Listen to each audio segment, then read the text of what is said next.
जीते जी लंका में आने न दिया रावण ने राम तुम्हारे को, लेकिन जा रहा हूं सामने देखो राम मैं धाम तुम्हारे। रावण के अंदर कोई एक ऐसा गुण जो आज का समाज अपना सकता है। परिवार को बांध के रखने का काम मुझे लगता है रावण ने बहुत अच्छे से निभाया। तो रावण के दो भाई थे, कुंभकर्ण और विभीषण। इन दोनों में आप क्या डिफरेंस देखती हैं? कुंभकर्ण रावण को ही सर्वे सर्वा मानते थे, लेकिन विभीषण जो है वो सर्वे सर्वा को ही सर्वे सर्वा मानते थे। क्या आप विभीषण को सही मानती हैं? देखिए, कभी कभी ऐसा रहता है कि सही की परिभाषा सबके लिए एक नहीं होती है।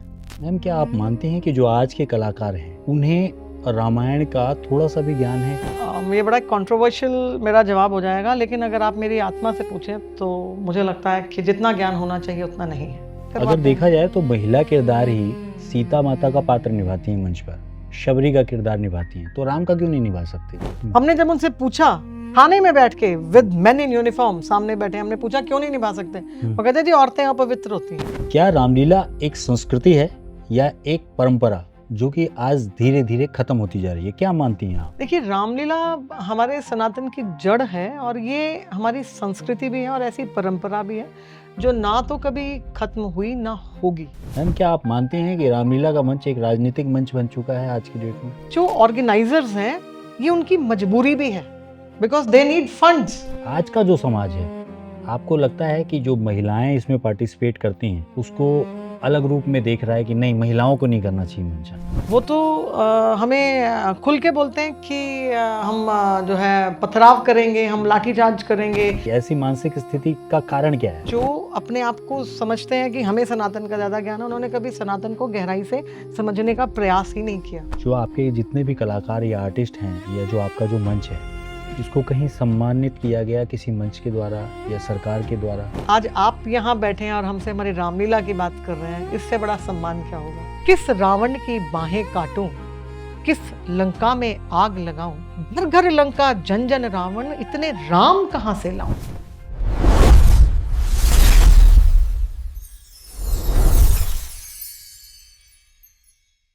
यत्र नार्यस्तु पूज्यन्ते रमन्ते तत्र देवता। जहाँ नारियों का पूजन होता है, सम्मान होता है, वहाँ देवता भी निवास करते हैं। नमस्कार, मैं हूँ पंकज झा, स्वागत करता हूँ आपका द रामलीला टॉक्स में। आज के इस खास एपिसोड में एक अलग बातचीत है। आज तक जितने भी एपिसोड हमने आपको दिखाए हैं उसमें आपने देखा होगा कि हमारी बातचीत के दौरान पता लगा होगा कि मेल कैरेक्टर ही रामलीला मंचन करते हैं। जो नारियों का पात्र है वो बहुत सारी रामलीलाओं में अब प्रचलन चल गया है, तो नारी फीमेल कैरेक्टर निभाती हैं, लेकिन एक ऐसी रामलीला जिसमें केवल फीमेल कैरेक्टर ही राम का पात्र भी निभाती हैं, लक्ष्मण का पात्र भी निभाती हैं, हनुमान का, रावण का, प्रत्येक पात्र, जितने भी पात्र रामलीला में होते हैं सब लड़कियां निभाती हैं। तो आइए बातचीत करते हैं एक ऐसी ही निर्देशिका से जो पिछले कई वर्षों से रामलीला मंचन को वो दिव्य रूप दे रही हैं लड़कियों द्वारा। आदरणीय श्रीमती एकता नागपाल जी, आइए बातचीत करते हैं उनसे, जानते हैं रामलीला और राम के प्रति उनका दृष्टिकोण, उनका योगदान। नमस्कार मैम, जय श्री राम, बहुत बहुत स्वागत, वंदन और अभिनंदन है आपका द रामलीला टॉक्स में। जय श्री राम, जय श्री राम। तो मैम, जैसे कि मैंने संस्था का नाम सुना कि जुड़ें अपनी जड़ों से। जड़ों से जुड़ो। हाँ, जड़ों से जुड़ो, राइट, जड़ों से जुड़ो। तो और मैंने इसके बारे में विशेषता जो देखी कि आज तक जितने भी एपिसोड हमने कवर किए हैं उसमें रामलीला का मंचन पुरुष पात्र ही निभाते हैं अधिकतर, और महिला पात्र जो है वो महिलाएं करती हैं। लेकिन इस रामलीला की एक विशेषता मैंने देखी कि जितने भी कैरेक्टर हैं, चाहे वो राम का है, लक्ष्मण का है, हनुमान का, रावण का, सब महिला कलाकार उसमें शामिल होती हैं। तो ये विचार आपके मन में कैसे आया? अम, जड़ों से जुड़ो एक सामाजिक संस्था है जिसको हम एनजीओ बोलते हैं, ट्रस्ट है हमारी। जी। और हमारा विशेषता काम, मैं चूंकि महिला हूं तो महिला सशक्तिकरण को लेकर करने का मेरा बहुत प्रयास रहता है। जी। और मैं भारतीयता से और सनातन और अपने संस्कार से जुड़ी महिला हूं, तो मैं ये बहुत मजबूती से मानती हूँ कि समाज के निर्माण में मुख्यतः जो किरदार है वो महिला निभाती है, क्योंकि परिवार से संस्कार की जो है रूह चलती है। तो हम बहुत काम करते रहते थे और हमारे बड़े अनेकों अनेक आयोजन होते हैं, कभी कहीं कभी कहीं। तो एक बार मेरे आसपास के कुछ लोगों ने हमें कहा, कहते, एकता दीदी आपके सारे कार्यक्रम बाहर होते हैं, हुँ, आप कुछ यहाँ ऐसा करें जो हमारे इलाका वासियों के लिए फायदेमंद हो। तो ये जो इलाका वासी जब उन्होंने बोला तो मुझे ये वर्ड बड़ा मेरे अंदर तक गया। मुझे लगा वाक़ई कुछ ऐसा जो हमारे पूरे इलाके को, हमारे पूरे आस-पास के समाज लोगों को। को हुँ, हुँ। जोड़ सके, उनके साथ कनेक्ट हम कर पाएँ या उनको प्रभावित कर सकें। जी, तो हम चूँकि सनातनी हैं, हम जो है अपने राष्ट्र और अपने सनातन की बात करते हैं। तो मुझे लगा कि उस वक़्त जब ये बात हुई, अ, उस दिन से और रामलीला के मंचन में शुरू होने में सिर्फ़ मात्र 27 दिन थे। जी। तो मुझे लगा कि रामलीला ही खेलते हैं। अच्छा, वेरी तो गुड। अपनी टोली के साथ बैठ के, अपनी कुछ बहनों के साथ बैठ के मैंने बात करी। मैंने कहा कि कुछ ऐसा करें जिससे हम महिलाओं को और बच्चों को जोड़ सकें। तो उसका सबसे उत्तम जो साधन है वो है राम का नाम। कि अगर राम के नाम से जोड़ दिया हमने परिवारों को, तो हमारा बहुत पूरा कुछ मिलेगा। विषय ही जो है टेकन केयर ऑफ हो जाएगा। जी, जी। तो वो कहते, दीदी क्या करना है? हुँ, मैंने कहा कि हम रामलीला खेलते हैं और महिलाओं द्वारा खेलते हैं। जी। तो मेरी जो बहनों ने मुझे कहा, जो मेरी टीम के सदस्य थे, वो कहती, दीदी हमें समझ नहीं आ रहा आप क्या कह रहे हो, हाँ, लेकिन चूंकि आप कह रहे हो तो इसलिए हमारी हाँ है। अच्छा। और तो बस तभी डिसाइड किया। तो मैम मैं ये जानना चाहूँगा कि इसका जो पहली बार मंचन किया गया, जी, वो कौन से सन में किया गया? 2022 में। 2022 में। जी, और उस टाइम से लेकर के अब तक वो कंटिन्यूअसली रामलीला के दिनों में मंचन होता है। जी, पूरे 10 दिन का मंचन होता है। तो इसके लिए कलाकारों की तैयारी कब से शुरू कर देते हैं? महीना डेढ़ पहले ही शुरू हो जाती है तैयारी। अच्छा, जनरली सितंबर एंड में या अक्टूबर फर्स्ट वीक में रामलीला जी का मंचन शुरू होता है। तो हम 10-12 अगस्त के बाद इसकी तैयारी में लग जाते हैं। जी। आपको क्या लगता है मैम ये रामलीला का मंचन आपको और समाज को किस तरीके से प्रभावित करता है? देखिए, समाज को किस तरीके से प्रभावित करता है, ये एक ऐसा सवाल है कि समाज ने इसका प्रभाव लेना कम कर दिया था, तभी जो है हमारे समाज के आज की तारीख में ये हालात हैं। हुँ, this is the only solution for the upliftment of society. जी। ह्यूमन रेस को अगर एक सही दिशा में चलना है, तो उसको राम के नाम के साथ जुड़ना ही जुड़ना। पड़ेगा, इसके अलावा कोई ऑप्शन ही नहीं है। जितना हम कटेंगे उतना हमारा विनाश होगा, जितना हम जुड़ेंगे उतना हम आगे की ओर बढ़ते जाएँगे। तो मेरे लिए और समाज के लिए राम के नाम के साथ जुड़ना अति अनिवार्य है, और आने वाली पीढ़ी को अगर मैं नहीं जोड़ पाती हूँ, तो मैं उसके साथ एक पाप का कर्म कर रही हूँ। अगर मेरा बच्चा राम के नाम के साथ नहीं जुड़ रहा, तो इसका मतलब मैं एक माँ के रूप में फ़ेल हो गई। क्या बात! एक अभिभावक के रूप में मेरा फेल्योर है। हुँ, हुँ। एक समाज में, एक भारतीय होने के नाते समाज में जिसमें मैं विचरण करती हूँ, उसके प्रति मेरी ज़िम्मेदारी को निभाने में मेरा फेल्योर है, अगर हम राम जी के नाम के साथ नहीं जोड़ पाते। कोई जुड़ता है, नहीं जुड़ता है, वो उसकी सोच है। हमारे हिस्से का अगर प्रयास भी नहीं होगा, तो वो एक अपने आप में एक घृणित कार्य है। वो जैसे वाजपेयी जी ने कहा था ना कि माना अंधेरा घना है, पर दिया जलाना कहाँ मना है। क्या बात! तो अपने हिस्से का दिया, राम के नाम का दिया जलाना मेरी ड्यूटी है, मेरा कर्म है, और यही मेरी पूजा है। क्या बात! बहुत बढ़िया मैम। अच्छा रामलीला मंचन के दौरान आप भी कोई पात्र कभी आपने निभाया हो या निभाती हैं रामलीला मंचन में? ये जो 10 दिन की रामलीला खेलते हैं हम, उसमें मैंने कभी भी जो है कोई पात्र नहीं निभाया। मैं इसकी प्रस्तुति करती हूँ जो है रामलीला की। जी, जी। लेकिन हम एक संक्षिप्त रामलीला भी खेलते हैं, 3 घंटे की रामलीला। तो उसमें जो है 2025 में मैंने रावण का किरदार निभाया था। क्या बात! महाराज दशरथ लंकेश्वर रावण का। जी, जी। तो इसकी जो तैयारियाँ थी वो आपने किस तरीके से की थी? एक चैलेंजिंग कैरेक्टर है लंकेश्वर दशानन रावण, चारों वेदों के ज्ञाता। तो ये ऑडियो पे रामलीला होती है या स्क्रिप्ट को याद करना पड़ता है उसके बाद चलता है ये? देखिए, ऑडियो पे होती है, लेकिन स्क्रिप्ट को याद तो करना ही पड़ता है, क्योंकि अगर लिप सिंक अच्छे से नहीं होगा तो आपका शो सारा खत्म हो जाएगा। हमारी जो जड़ों से जुड़ों की जो विश्व प्रसिद्ध, जो ये विश्व की पहली महिलाओं द्वारा मंचित रामलीला है, जी, ये एक digital light and sound show है।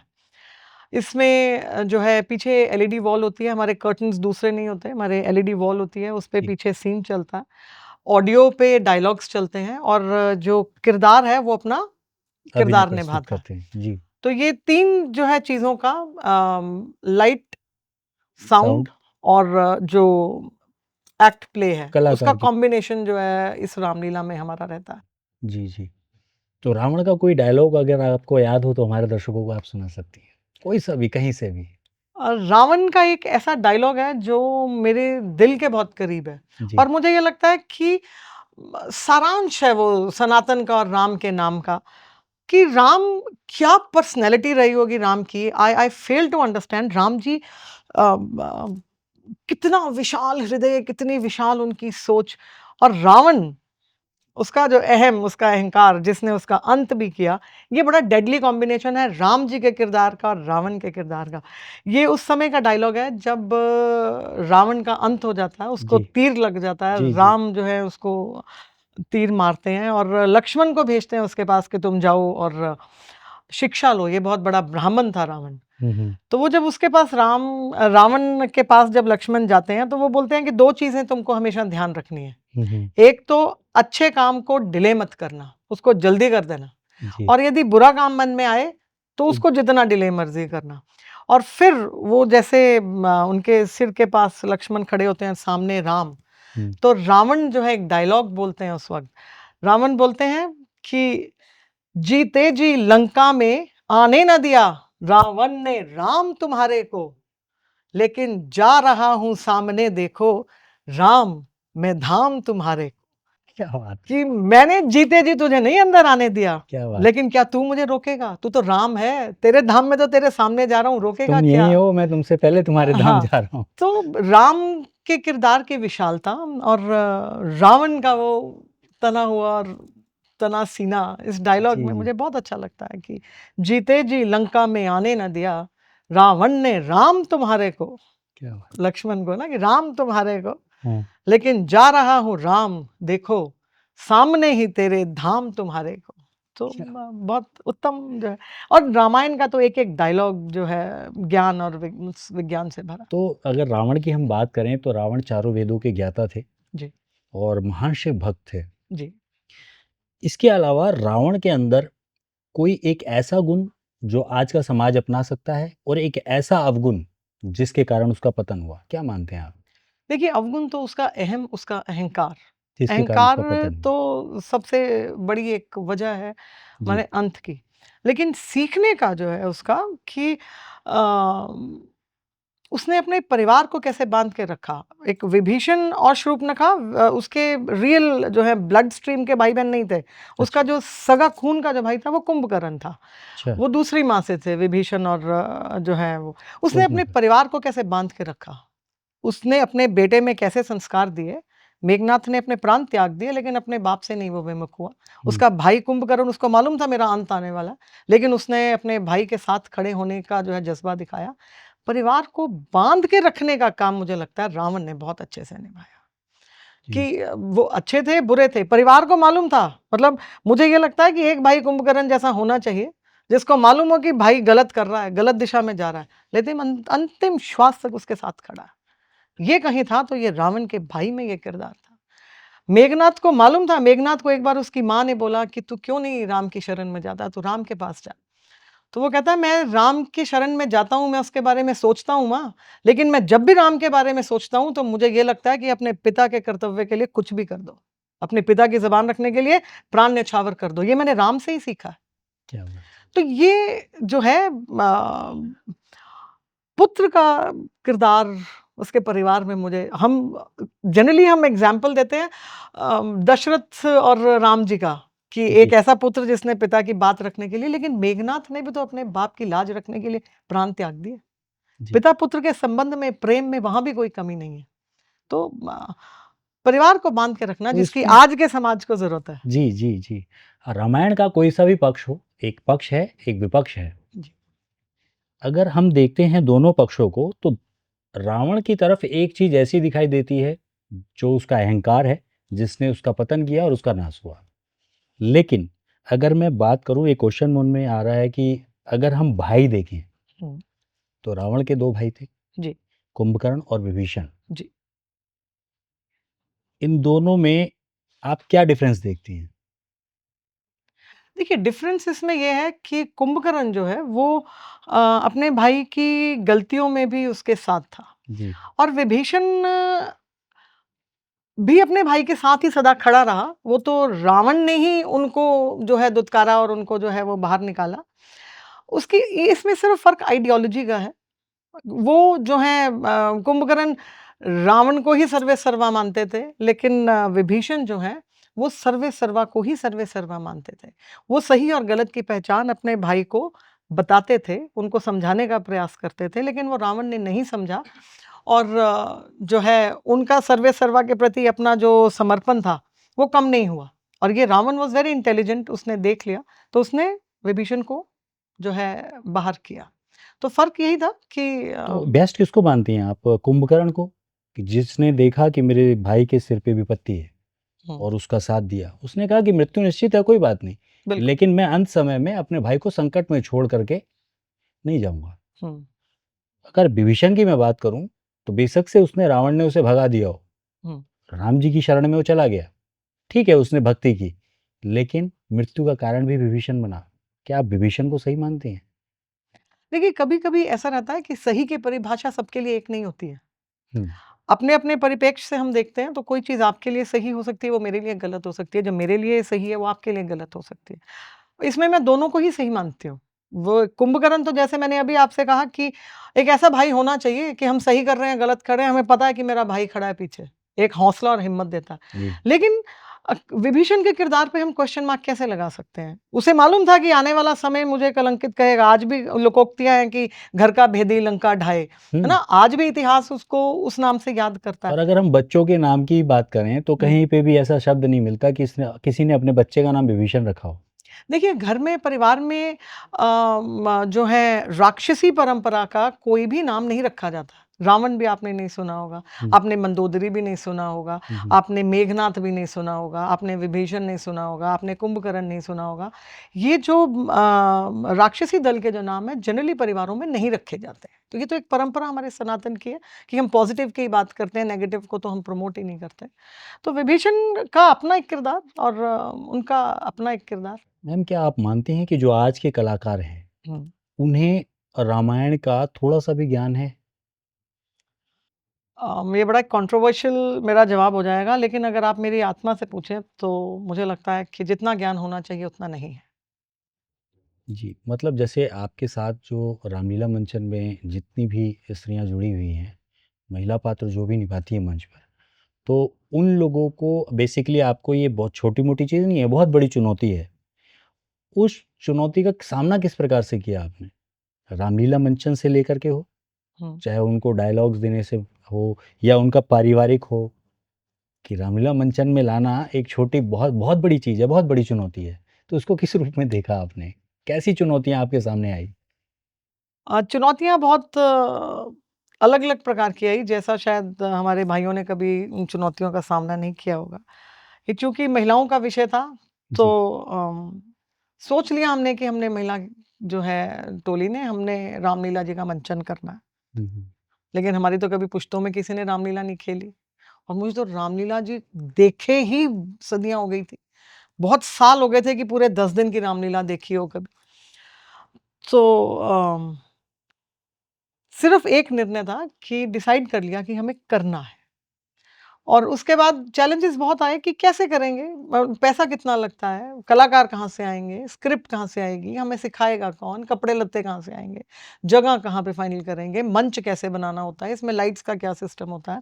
इसमें प्रॉप्स कहाँ से आएँगे? इसमें ऑडियंस आएगी कि नहीं आएगी? और बहुत सारे चैलेंजेस थे। अब हमें तो यही नहीं पता कि कैसे करना है, मतलब कौन सिखाएगा?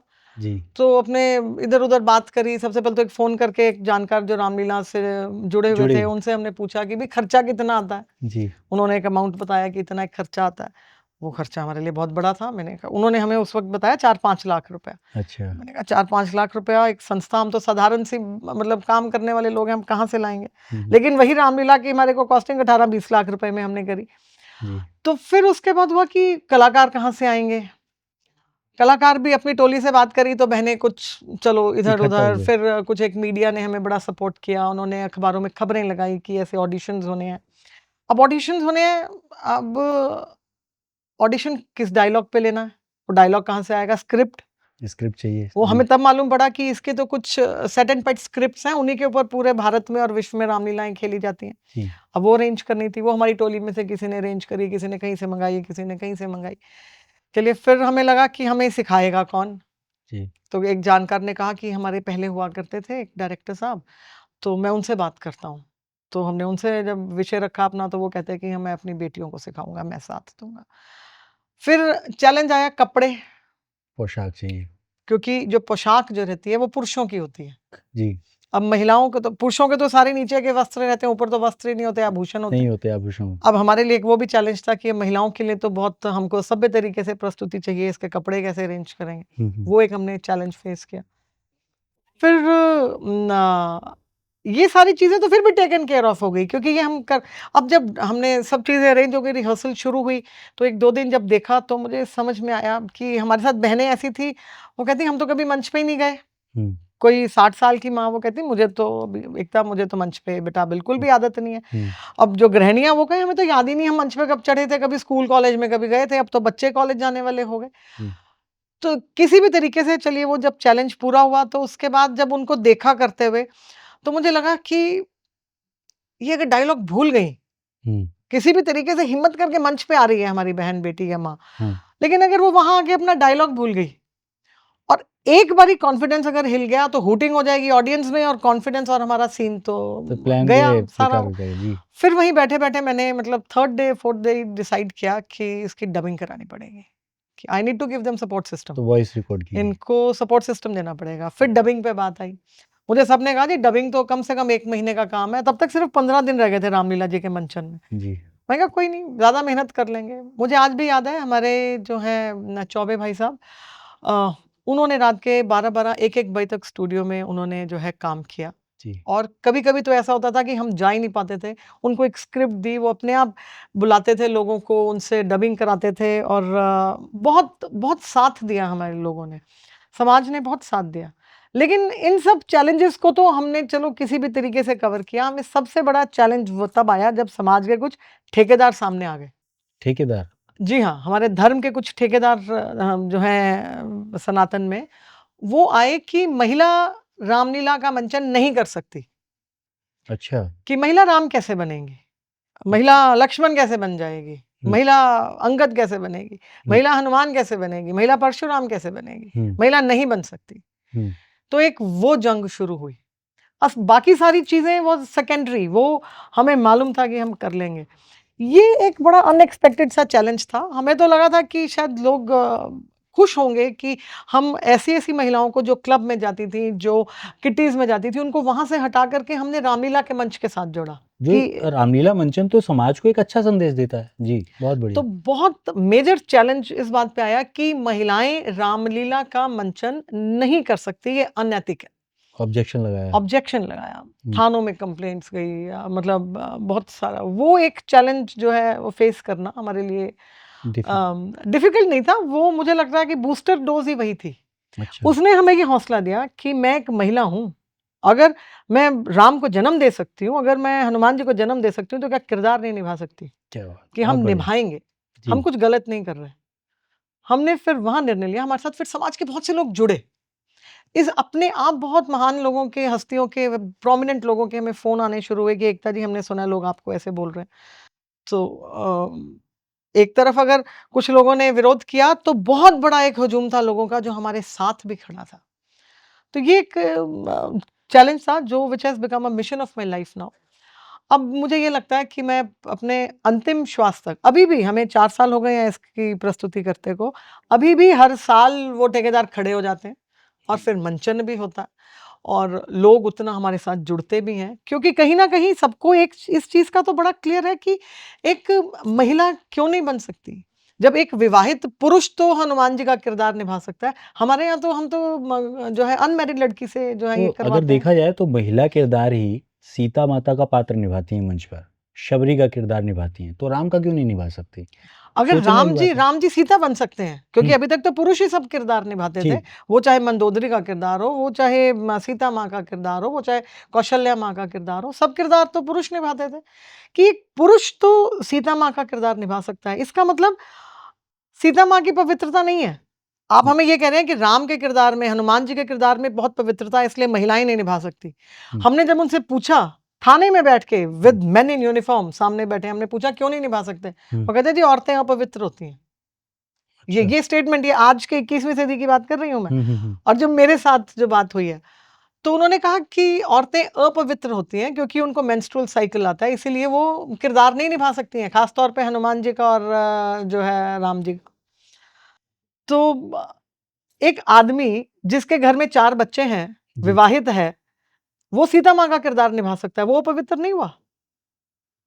उसने भी तो बच्चे पैदा किए, महिला ने अकेले ने तो नहीं किए, दोनों का मेल होता है तो आगे जाकर के सृष्टि चलती है। जी, जी। कि इसका मतलब आपने सीता माँ को कटघरे में खड़ा कर दिया कि वो तो अपवित्र है, उसके साथ तो जो मर्जी खेल खेल लो। भई लेकिन जो मेल कैरेक्टर्स हैं, वो पवित्र हैं। तो हमने एक अपने हिस्से की जंग चुनी। जड़ों से जुड़ो वैसे भी महिला सशक्तिकरण की बात करता था, हम अलग-अलग तरीकों से बात करते हैं। तो महिला सशक्तिकरण वो नहीं है कि एक चाय के प्याले पे यहाँ ड्राइंग रूम में बैठ के हम बात करें, फ़ोटो खिंचाएँ और अखबार में खबर लगवा दें। हम ये कहते हैं कि महिला सशक्तिकरण वो जो हमारे देश ने हमें सिखाया, वो नहीं जो अंग्रेज़ों ने हमें सिखाया। जी। अंग्रेज़ों ने बोला जी कि आप जो अंग्रेज़ी बोलती है महिला, जो नौकरी करती है, जो पैसे कमाती है, जो गाड़ी चलाती है, जो पैंट कमीज़ स्कर्ट पहनती है, जो दारू पीती है, जो कोर्ट कचहरी जाती है, वही एम्पावर्ड है। हम कहते हैं गलत। सशक्तिकरण वो जो भारत भूमि में है। यहाँ पे जब बेटी पैदा होती थी तो उसको एक बेटी के दायरे में रहना सिखाया जाता था। जी। बेटी पैदा होती थी तो उसको पाक विद्या सिखाई जाती थी। बेटी पैदा होती थी तो उसको घुड़सवारी सिखाई जाती थी। बेटी पैदा होती थी उसको तलवार चलाना सिखाते थे। बेटी पैदा होती थी उसको वेद पुराण भी पढ़ाए लिखाए जाते थे। बेटी पैदा होती थी तो उसको अपने रंग रूप के रक्षा करना भी सिखाया जाता था। बेटी पैदा होती थी तो उसको पर्दे में भी रहना सिखाया जाता था और जब उसका पति जाए युद्ध में तो उसको तिलक लगा करके उसका सारथी बन के जाना भी सिखाया जाता था। तो वो और जब उसकी शादी की बारी आती थी तो लाइन लगा देते थे राजकुमारों की, ले बेटिया पसंद कर ले, दो तेरे को पसंद है। दिस वाज वुमेन एम्पावरमेंट कि एक महिला को जिस रूप में परमात्मा ने एक बेटी को पैदा किया, उसको बेटी के रूप में पाल पोस के बड़ा करके उसके व्यक्तित्व निर्माण की बात होती थी। वो जो है सशक्तिकरण है। तो यही सशक्तिकरण की बात आज के समाज में हमारी बेटियां समझें। इस विषय को लेकर के हम इस रामलीला के साथ इतनी अपनी मतलब तन्मयता से जुड़े हैं और इस विचार को इतना हम फैलाने का प्रयास करते हैं कि अपनी बेटियों को ये निकरें और ये पैंटे शर्टें पहनाने में हम ये नहीं कहते मत पहनाओ, लेकिन उसको अंदर से भारतीयता के साथ जोड़ो, उसको अपने संस्कार के साथ जोड़ो। उसको ये मत सिखाओ कि तूने अगर सूट साड़ी पहन लिया तो तू बैकवर्ड हो गई। उसको ये मत सिखाओ कि अगर तू दारू नहीं पी रही है तो तू बैकवर्ड है। कि तुम अगर सनातन को मानती हो, तुम सनातन के साथ जुड़ी हो, तुम हिंदुस्तान की भूमि पर पैदा हुई हो, तो तुम सौभाग्यशाली हो। जुड़ो अपनी जड़ों के साथ और जड़ों से जुड़ने के लिए राम जी के किरदार से उत्तम कोई किरदार ही नहीं है। तो बहुत से चैलेंजेस आए जिसने हमारी अपने विजन को क्लियर किया और हमें यूं लगा कि आगे जीवन जीने का हौसला और रास्ता जो हमें दिया वो हमारे चैलेंजेस ने दिया। क्या रामलीला एक संस्कृति है या एक परंपरा जो कि आज धीरे-धीरे खत्म होती जा रही है? क्या मानती हैं आप? देखिए रामलीला हमारे सनातन की जड़ है और ये हमारी संस्कृति भी है और ऐसी परंपरा भी है जो ना तो कभी खत्म हुई ना होगी। सनातन का ना आदि है ना अंत है। जी। ये जिस दिन खत्म हो जाएगी उस दिन आप ये समझिए कि वो युग की ही समाप्ति होगी और दोबारा से फिर वो सब शुरू होगा। इसका अंत होना नामुमकिन है। ये जब तक मानवता रहेगी, हाँ, इसका प्रभाव कभी कम कभी ज्यादा हो सकता है। जब प्रभाव कम होगा तो कलयुग हो जाएगा, जब प्रभाव ऊंचा उठेगा तो सतयुग और द्वापर का युग आ जाएगा। जी, तो जी। ये कभी इसका अंत होना तो नामुमकिन है। तो कहीं न कहीं आप ये मानती हैं कि सनातन संस्कृति जो है हमारी, हम्म। वही अगर देखा जाए तो एक समाज अच्छे समाज का निर्माण कर सकती है और उसी की वजह से आज जहाँ कहीं पे भी अगर देखा जाए तो अच्छाई जीवित है। निसंदेह, निसंदेह रामचरित्र मानस। मानस यानी कि राम का चरित्र हुआ, जैसे रामचरित्र मानस को हम क्या हम उसको इंडिविजुअल मानते हैं। मैं ये मानती हूँ कि रामचरित्र मानस का पूरा मतलब ये है कि राम जी का चरित्र जो हमारे मन में ही आवास कर ले, जी। वही रामचरित्र मानस है। और मानव जब तक सृष्टि है मानव रहेगा जी। और जब तक मानव है वो रामचरित्र मानस को फॉलो करेगा। जिस दिन फॉलो करना बंद कर देगा उस दिन सृष्टि का धरती का अंत है। तो आप रामायण का अध्ययन करती हैं? रामायण एक, मुझे यूँ लगता है कि दिन में 10 बार तो आप इसको महसूस करते हैं। अध्ययन करने के लिए आपको जो है वाल्मीकि रामायण या रामचरितमानस को खोल के पढ़ के उसके पन्ने पलटने की ज़रूरत ही नहीं है। अगर आपको सिर्फ थोड़ा सा भी उनके बारे में मालूम है तो आपने पूरा दिन की अपनी लाइफ में आप दिन में 10 बार ही आप ऑब्जर्व करते हैं। रामायण को, राम जी के किरदार को खुली आंखों से अपनी दिनचर्या निभाते हुए समझने और परखने की ज्यादा जरूरत है। मैम, क्या आप मानते हैं कि रामलीला का मंच एक राजनीतिक मंच बन चुका है आज की डेट में? जहाँ जहाँ अपने कहीं पे भी रामलीलाएं हो रही हैं, बहुत सारी रामलीलाएं होती हैं, उस पे देखा जाता है अक्सर हाँ कि किसी पार्टी का कोई नेता मंच पर आ रहा है, मंचन को रोक दिया जाता है और फिर उसका सम्मान किया जाता है। फिर उसके बाद वो जो उसने बोलना है अपनी पार्टी के लिए वो उस मंच से बोलता है। इसको कहाँ तक उचित देखती हैं आप? देखिए, राजनीतिकरण नहीं होना चाहिए, लेकिन इसके पीछे की आपको वजह समझनी पड़ेगी जी। कि रामलीला किसी छोटे-छोटे इलाकों में, मोहल्लों में लोग जो है मिलके करते हैं इसको। जी। इसको कौन फंड करता? पब्लिक। इस इसके लिए अगर आप रामलीला के लिए चंदा लेने जाते हैं, हुँ। तो कोई आपको ₹100 की पर्ची काटता है, कोई 500 की, मतलब बहुत होगा तो 1100 की पर्ची कट जाएगी। हुँ। नहीं तो 100, 150, 251 की हाँ, पर्ची जिसकी कटती जितनी है। श्रद्धा है।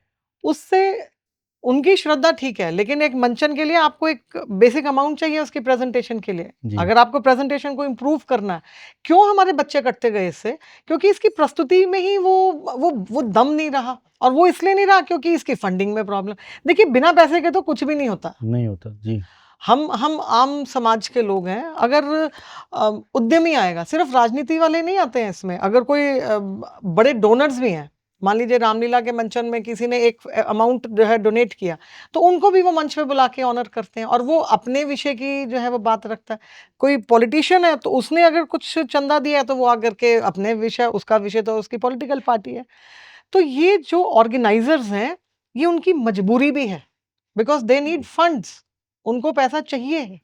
और अगर अच्छी प्रस्तुति नहीं करेंगे तो जो है हमारे आपके परिवारों के लोग देखने नहीं आएँगे। हमारे और आपके परिवारों के लोग अगर रामलीला का मंचन देखेंगे नहीं, तो वो अपने सनातन के साथ जुड़ेंगे नहीं, और जुड़ेंगे नहीं तो समाज का विनाश होता ही चला जाएगा। तो इसलिए उनकी कमी मैं इसको नहीं देखती हूँ कि ये एक वो है, लेकिन हाँ, समाज का बड़ा हिस्सा उठ के सामने आना चाहिए मदद के लिए कि आप जो मंचन कर रहे हैं, इसमें हम आपकी तन, मन और धन से मदद करेंगे। जिस दिन ऐसे ग्रुप्स, ऐसे लोग, ऐसे समाज सेवी खड़े हो गए जो है मंचन करने वालों के साथ, उस दिन इसका राजनीतिकरण कम होता चला जाएगा। अच्छा, एक प्रश्न और मन में है कि रामलीला का मंचन स्त्रियों द्वारा, महिला कलाकारों द्वारा किया जाता है। आज का जो समाज है, आपको लगता है कि जो महिलाएँ इसमें पार्टिसिपेट करती हैं, उसको अलग रूप में देख रहा है कि नहीं, महिलाओं को नहीं करना चाहिए मंचन? वो तो देख ही रहा है सर। वो तो हमें खुल के बोलते हैं कि हम जो है पथराव करेंगे, हम लाठीचार्ज करेंगे, तुम्हारी टीम को वो करेंगे कि दोनों तरह के लोग हैं समाज में। इस हुँ। तरह के लोग भी हैं जैसा आप कह रहे हैं, लेकिन तो उस तरह ऐसी के मानसिक स्थिति क्यों है लोगों की? कभी आपने इस पे विचार किया है कि ऐसी मानसिक स्थिति का कारण क्या है? ऐसी मानसिक स्थिति का कारण ये है कि जो अपने आप को समझते हैं कि हमें सनातन का ज़्यादा ज्ञान है, उन्होंने कभी सनातन को गहराई से समझने का प्रयास ही नहीं किया। जी। जितनी ओपन माइंडेडनेस, जितनी विशालता और जितना सबको अपने संग लेकर के चलने का जो विषय है सनातन जो कवर करता है, उतना और कोई करता ही नहीं है। ये जो है सोच ही अलग है। तो ये अब सनातन को जो नहीं जानते हैं वही लोग ऐसा करते हैं, और इतना मतलब विडंबना है कि it's a society of hypocrites. लिफाफेबाजी की हम जिंदगी जी रहे हैं, हम फुकरा पंथियों में आ गए हैं, अंग्रेजों के पीछे भाग रहे हैं। ना हम अंग्रेज रहे, ना हम भारतीय रहे। मैं तो अक्सर ये बात बोलती होती हूँ कि हम लोग ना हिजड़ा बन के रह गए हैं। ना हम अंग्रेज हैं, ना हम भारतीय हैं, बीच में रह गए हैं, हम बीच संतुलन में बिगड़ बन गया। के रह गए हैं। तो और वही जो है इसका कारण भी है।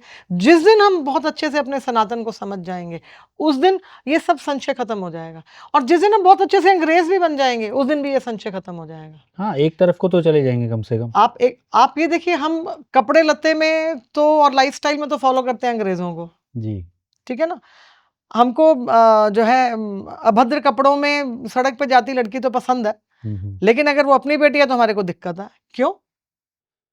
हाँ, उसमें भी फिर दिक्कत नहीं होनी चाहिए। हम पूरे अंग्रेज नहीं बन सके, हम पूरे भारतीय भी नहीं रहे, हम बीच में लटक गए, जिसका जो है रिजल्ट ये है कि आज हमारे समाज का ये हाल है जो हम देख रहे हैं। और अगर आज की डेट में हम अंग्रेज़ों को देखें तो भारतीय संस्कृति को अपना रहे हैं। पूरा विश्व भारतीयता की तरफ मुड़ के आ रहा है, लेकिन हमारे समाज में भी बदलाव है। इतना हमें डिसहार्टन होने की भी ज़रूरत नहीं है, क्योंकि अब हम जब मंचन करते हैं तो हमारा पिछले 4 साल से एक बहुत अच्छा एक्सपीरियंस है।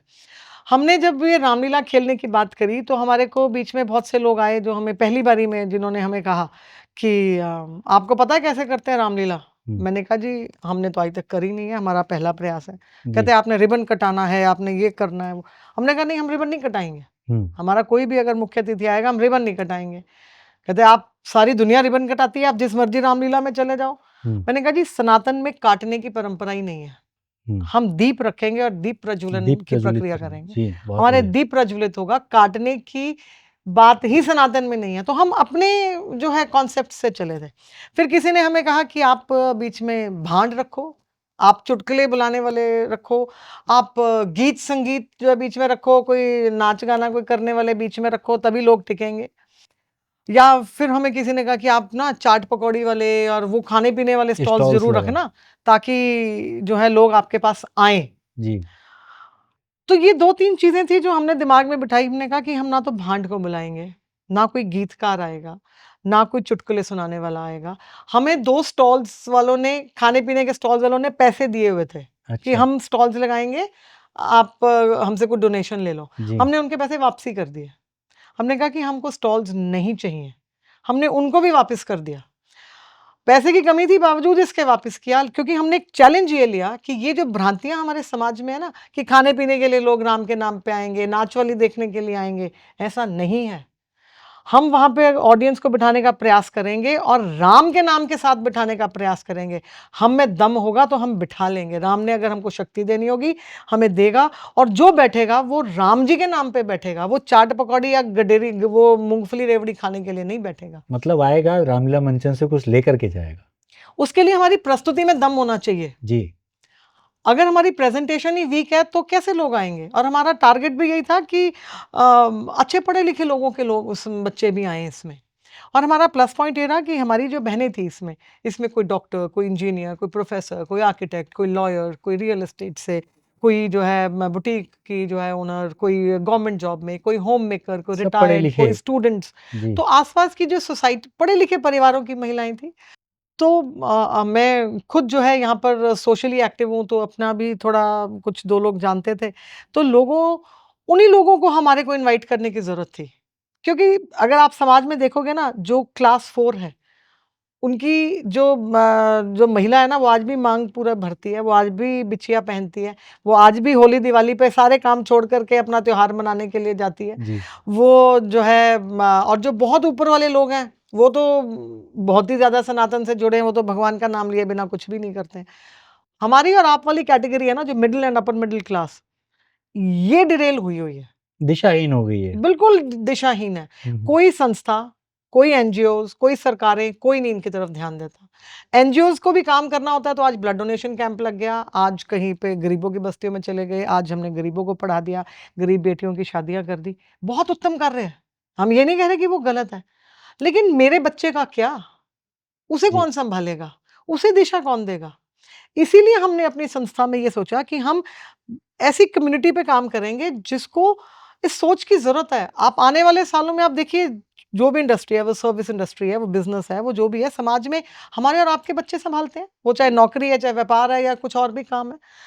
और हमारे बच्चों को हमने आजकल ये कि मोबाइल वाला गैजेट आ गया ना, हुँ, उसके साथ ऐसा बाँध के छोड़ दिया जी, कि उसी ने दादी माहौल का खराब रूप कर ले रखा है। लिया, उसी ने नानी का रूप ले लिया, वही माँ बन गया, वही बाप बन गया, वही दोस्त बन गया, या फिर घर में काम वालियों के साथ छोड़ देते हैं, मेड्स के साथ बच्चे छोड़ देते हैं। या तो उनके पास मेड्स हैं या मोबाइल्स हैं, लेकिन फैमिली के मेंबर्स नहीं हैं, तो उसके परिणाम भी घातक होते हैं आगे। हो ही रहे हैं।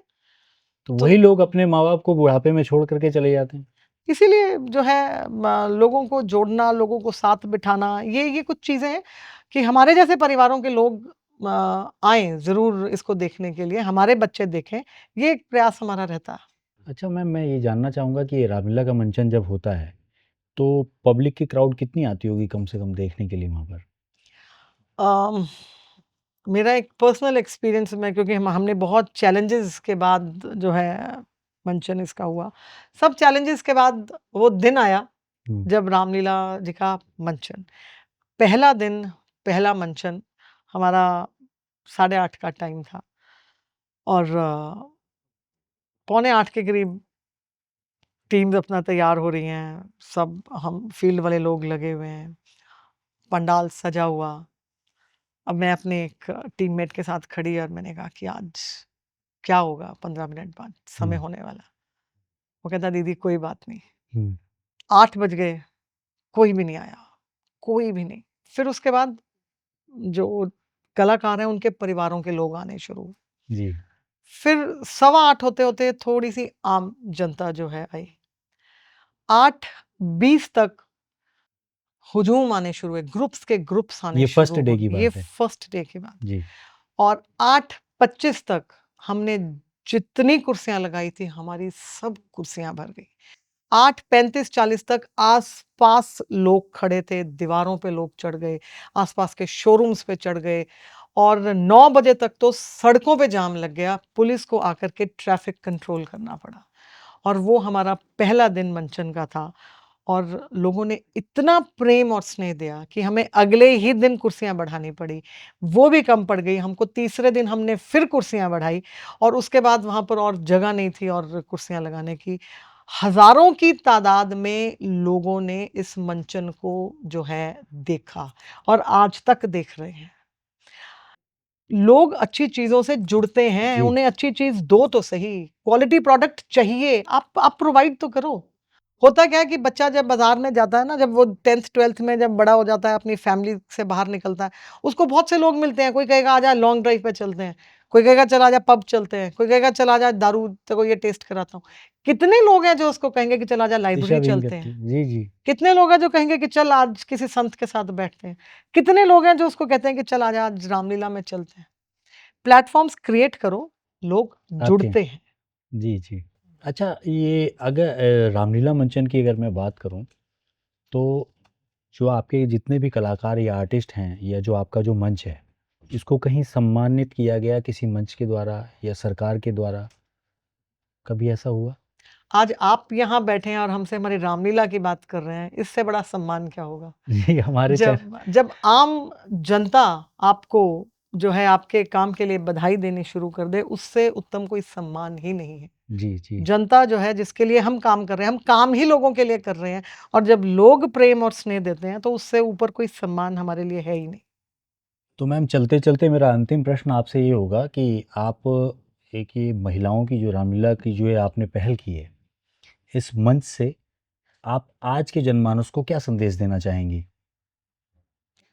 अ, आज के जनमानस यानी कि मेरा भारत जो कि विश्व का सबसे युवा देश है।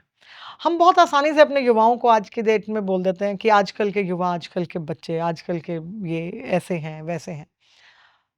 मैं इस बात का पूर्णतः खंडन करती हूँ और इस आयोजन में तो मुझे और ज़्यादा इस बात की समझ भी आई कि आजकल के बच्चे नहीं, आजकल के अभिभावक, आजकल की माँ में कमी है कि वो अपने बच्चे को संस्कार नहीं दे पा रही। आजकल के पिता में कमी है कि वो अपने बच्चे को संस्कार नहीं दे पा रहे।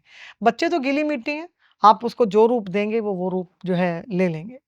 और जेंडर वाइज़ में हम बहुत मैंने कहा ना कि जैसे हम अब ना तो अंग्रेज़ हैं पूर्णतः और ना ही हम पूर्णतः भारतीय हैं। हम बीच में कहीं अटक के रह गए हैं और a little knowledge is always a dangerous thing. तो हम जो है खुद ही जब आप बड़े से बड़े घर में चले जाएँ, आप किसी घर में जाएँ, आपको वहाँ आप एक नज़र घुमा के देखने का प्रयास करें, कितनी किताबें मिलेंगी आपको। आस-पास कुछ तो घर ऐसे हैं जहाँ पे एक अखबार भी नहीं आता। क्या आपके घर में अच्छा लिटरेचर है? क्या आपके घर में अच्छा संगीत बजता है? क्या आपके घर में अच्छे जो है समाज सेवी और सनातनी और बुद्धिजीवी वर्ग का आना-जाना है? या सिर्फ़ आप किटीज़ में और पार्टीज़ में और आप पब्स में और क्लब्स में और आउटिंग्स में और टूरिंग में ही बिज़ी रहते हैं? आप कितना अपने बच्चों को धार्मिक स्थलों पर लेकर जाते हैं? आप कितना अपने बच्चों को जो है ऐतिहासिक स्थलों पर लेकर के जाते हैं? कितनी उन्हें आप भगत सिंह की कहानियाँ सुनाते हैं और कितनी आप लक्ष्मीबाई की कहानियाँ सुनाते हैं? बात ही नहीं होती घरों में। बात ही ये होती है कि मेरी इतने की प्रॉपर्टी, मेरी इतनी बड़ी गाड़ी, इसका ये इंस्टॉलमेंट लेना है, अब मुझे आईफ़ोन अपग्रेड करना है, अब मुझे ये फ्लैट नया लेना है, अब मुझे ये कारपेट अच्छा बिछाना है, अब मुझे ये ड्रेस तो मैंने पीछे पहन ली थी, अब तो ये मुझे ड्रेस नहीं पहननी, अब जो है फलाँ-फलाँ डिज़ाइनर की ड्रेस लेनी है, अब मुझे ये देश तो मैंने घूम लिया, अब इस बारी तो मेरा टूरिस्ट डेस्टिनेशन अब इस बारी मैं यूरोप तो मेरा सारा हो गया, अब मैं कहीं और का मैं प्लान ये तो हम बातें करते हैं अपने बच्चों के साथ। हमें अपने ऊपर काम करना पड़ेगा। यदि कुम्हार ही अच्छा नहीं होगा तो वो बर्तन खूबसूरत कैसे बनाएगा? तो मेरा यही संदेश है कि आप अपनी संस्कृति, अपने सनातन, अपने इतिहास को समझें, समझेंगे, पढ़ेंगे तभी तो आप उस पे गर्व महसूस कर पाएँगे। देशभक्ति के गीत सिर्फ़ जो है 15 अगस्त, 26 जनवरी और 2 अक्टूबर को ही ना सुने। उसको रूटीन में, अपने पेन ड्राइव में, अपने कलेक्शन में, अपनी प्लेलिस्ट में रखें। रोज़ सुबह उठकर क्यों नहीं सुनते मेरे देश की धरती सोना उगले? क्यों नहीं हम सुन सकते कि ये जो है वो देश है जहाँ वीरों ने जन्म लिया? क्यों नहीं हम भगत सिंह की बात कर सकते? क्यों नहीं हम जीजाबाई की बातें करते? क्यों नहीं हम जो है अपने गुरुओं की, पीरों की, फ़कीरों की बातें बच्चों को सुनाते? हम डरते हैं। अपने मन से डर निकालें। मेरे हर अभिभावक से, मैं भी माँ हूँ, तो एक माँ होने के नाते मैं हर माँ को ये मैसेज देना चाहूँगी कि अपने जो है दिल से ये डर निकालो कि भगत सिंह तो चाहिए, लेकिन पड़ोसी का बेटा भगत सिंह बने, मेरा बेटा ना बन जाए। हुँ, अपने बेटे को भगत सिंह बनाने का जिगरा रखो, अगर इस समाज को मज़बूती देनी है। नहीं तो नुकसान होना, बैड टू वर्स होना अभी हमें मालूम नहीं और क्या-क्या नुकसान हो सकता है। लेकिन हम चूँकि भारत भूमि के वासी हैं, यहाँ के रोम-रोम में, कण-कण में ज्ञान और विज्ञान है। लेकिन उस कण को उठा के कभी महसूस तो करो। मेरे अभिभावकों से ये संदेश कि आप अपने सनातन को जानें, अपने राम के चरित्र को जानें, आप अपने कैकेयी के चरित्र को जानें, आप माँ जानकी को जानें, आप रावण को भी जानें। दिक्कत क्या हो गई समाज की कि जैसे मेरे पिताजी आज भी बोलते हैं, तो मुझे बचपन से सुनती आई हूँ, आज मुझे उसका एहसास हुआ कि किस रावण की बाहें काटूँ, किस लंका में आग लगाऊँ, घर-घर लंका जन-जन रावण, इतने राम कहाँ से लाऊँ? राम पैदा करें, राम पे काम करें और हाँ, राम पे काम करें, साथ ही साथ जानकी को भी तैयार करें, अगर आदर्श समाज चाहिए तो। तो इसके लिए जुड़े रहें अपनी जड़ों के साथ, अपने सनातन के साथ और प्रभु श्री राम के साथ। जय श्री राम। जय श्री राम। मैम बहुत-बहुत धन्यवाद आपका, अपना कीमती समय द रामलीला टॉक्स को देने के लिए। जय श्री राम। जय श्री राम।